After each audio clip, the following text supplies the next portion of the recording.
So my name is Rosalinda, and I am a survivor of narcissism. I consider myself more of an empath, and I was recently discarded by a narcissist, and that is a very traumatic situation. So I don't have a degree in psychology, sociology, anything like that, so this isn't going to have a lot of that kind of terminology. This is just strictly my story as a survivor.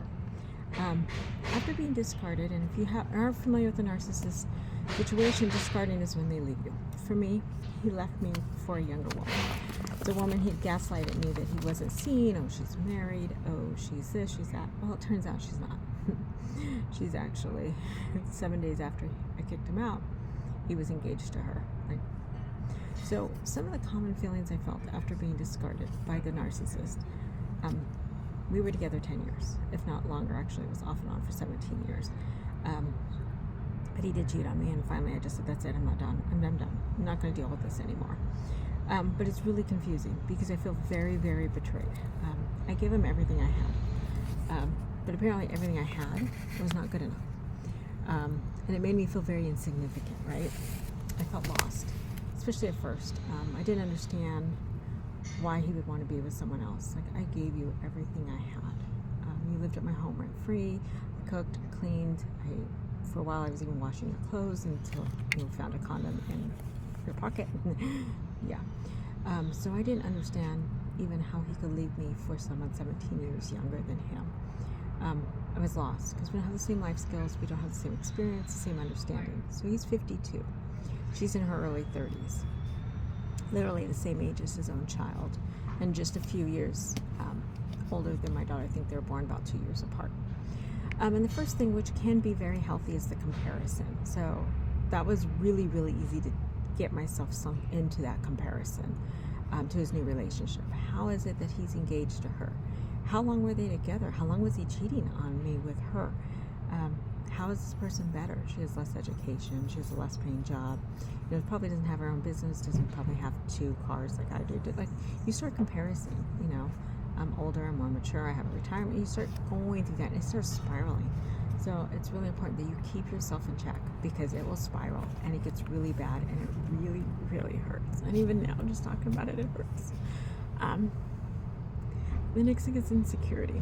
You feel a lot of insecurity, even about yourself. It's not as easy for us to move on, and you don't understand when you truly love somebody, right? How can they move on? Like, literally, be with somebody else the same day they were physically involved with me, right? I don't understand that. I can't sleep with 2 guys at the same day. I can't. If I love somebody, I love somebody. I can't. I'm not even turned on by somebody else. So you feel very insecure, especially in my case with a younger woman, a vulnerable woman. And then I had to understand that he was with her because she's a younger, more vulnerable female who probably doesn't have the same life skills I have, who probably doesn't have the same boundaries, who wasn't willing to put her foot down and say, no, you're living with somebody else. I can't be with you. And she wasn't. She knew about me, but she still didn't care. She felt that she needed to be with my partner of 10 years, and that, he was going to leave me for her, which ultimately kind of sort of happened. I think also I had a lot of confusion and shock. It was crazy. It spiraled really quick. I wasn't expecting it the way that it happened. Although he was mean with me, I never stopped showing him love or compassion. And I think as an empath, that's very normal. Very, very normal to start sharing empath. We were very intimate even up till the day that I kicked him out. And then he moved in with the other woman, literally the same day, having the same kind of relationship he was in the morning with me, now with somebody else that afternoon. And 5 days later, they're engaged. So that really hurts, and it's very confusing, and it's a shock to your system. My body felt very, very shocked, and it was very difficult. I don't think you can make sense for a normal person or an empath such as myself to make sense of the situation when you're dealing with a narcissist, because they don't have the same empathy and sympathy as you have. And it hurts, and it sucks, and I have no way of understanding how that works. And that resulted in a lot of sadness, grief, anger, and resentment. And it was an emotional roller coaster, and it still is. It's very much an emotional roller coaster as I grieve the relationship, the loss of a partner. And the future we talked about, trips to different states, trips to Disneyland, even a trip to Italy we had talked about over the summer. And then that grief turns into anger about the actions, anger about what's going on, some resentment, like, how did you drag me on for so long knowing that you didn't care? Like, you were already with her, because literally you were engaged 5 days later, and she knew about me, so obviously at some point you had to tell her that we weren't together, which wasn't true. But how you really start wondering how that happens, and you get a lot of sadness. And for me, it hurt, because I mean, we were together, we lived together for 10 years in a house that I owned. I paid 100% of the bills and everything. I cooked his food, I meal prepped his food, like everything in the house I paid for. And it's because, you know, I made more money, and I'm okay with where I'm at financially. I don't need him. If anything, I think I'm going to be financially better without him. But with that said, you get a lot of anger, and you're sad because of the image he portrayed of our future together. Not necessarily that I'm sad because he was physically violent, right? So it doesn't, not that I miss being beat up or having black eyes or having bruises on my body. Please know that was more anger at myself internally, I'll be honest. How did I stay with someone knowing they were physically violent, knowing they were cheating, knowing they were gaslighting me and treating me like crap, I guess is the best way to put it, and still investing in them, still thinking that there was a benefit to the relationship and maintaining that relationship, besides the fact that he tried killing me. So you don't necessarily want to walk down that road too, which is why you try to survive in this situation I was in. But that also left a lot of self-doubt, like, how did I not see this? Start questioning my own existence, because it gaslighted me so much that my own reality didn't seem like my own reality.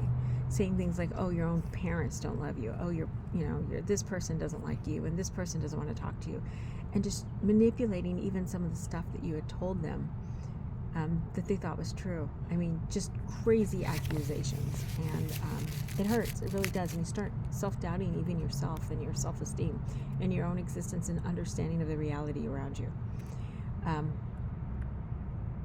Although the relief did not settle for a while, I can honestly say I'm glad he's gone. I feel safer. But it came at an expense, a very big emotional expense. At the time, he was still there towards the end, when I suspected he was cheating on me or with somebody else, and I knew. It was hard. It was hard to sleep through at night. It was hard to want to be at home, knowing that that was there. Is he going to wake up at night and start texting her, which is what he was doing. He was texting her, good night, good morning, sweetie. Oh, I can't wait to see your beautiful face. And you're fine as, whatever. Send me pictures of you in your panties and that kind of stuff, right? But you don't discover till after the end, right? And, other women sending him nude pictures of themselves. He would send topless pictures of himself at the gym, and they would turn around and send them nude pictures while they were getting in the shower, right? So they exchanged those pictures, and it hurts, right? You're just like, wow.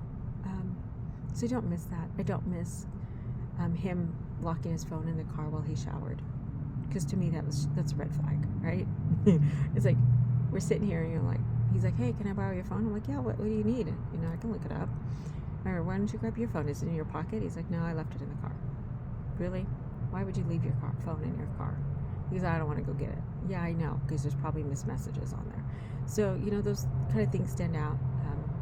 I'm glad I don't have to, stress whether I'm going to get an infection or a sexually transmitted disease or anything like that happens with someone who's cheating on you and emotionally involved with somebody else. Because obviously he's not using protection if he's telling her that he's not intimate with me in the case.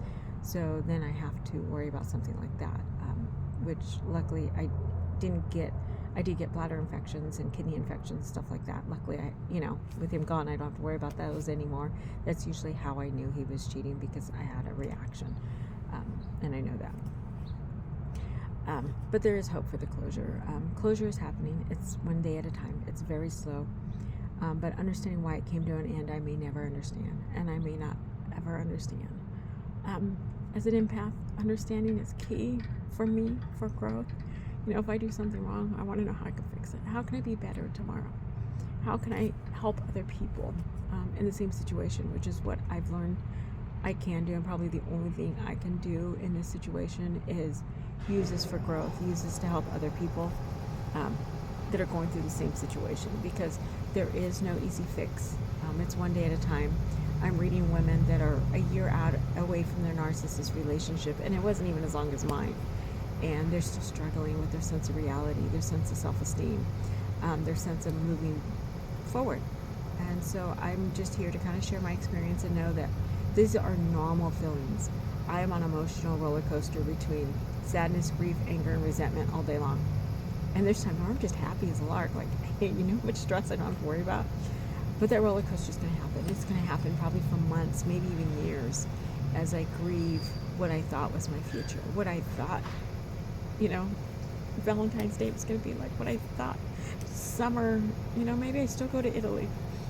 Yeah, not with him, though. Definitely not with him. Maybe I go by myself. Hell, I don't care at this point in time. But it's about me, and it's about taking control of my life and being in charge of my own life.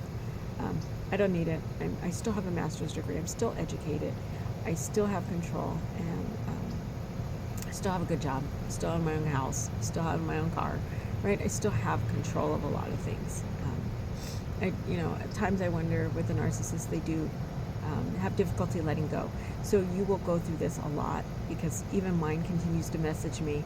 I had to block his fiancée because she messaged me and told me about how happy she was about their engagement on New Year's, even though we broke up on Christmas Day, which is literally a week apart, right?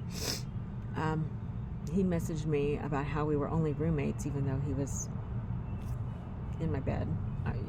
We won't even talk about that, right? He gave me a heart pendant for Christmas morning before I kicked him out, because he went to her house, and that's where he ended up staying. So those are things that, it's just a shock to your system. And there's a lot of things that will shock your system, but there is healing, there is a future, and we're going to get through it. So stay strong, be safe, and it's all about your mentality.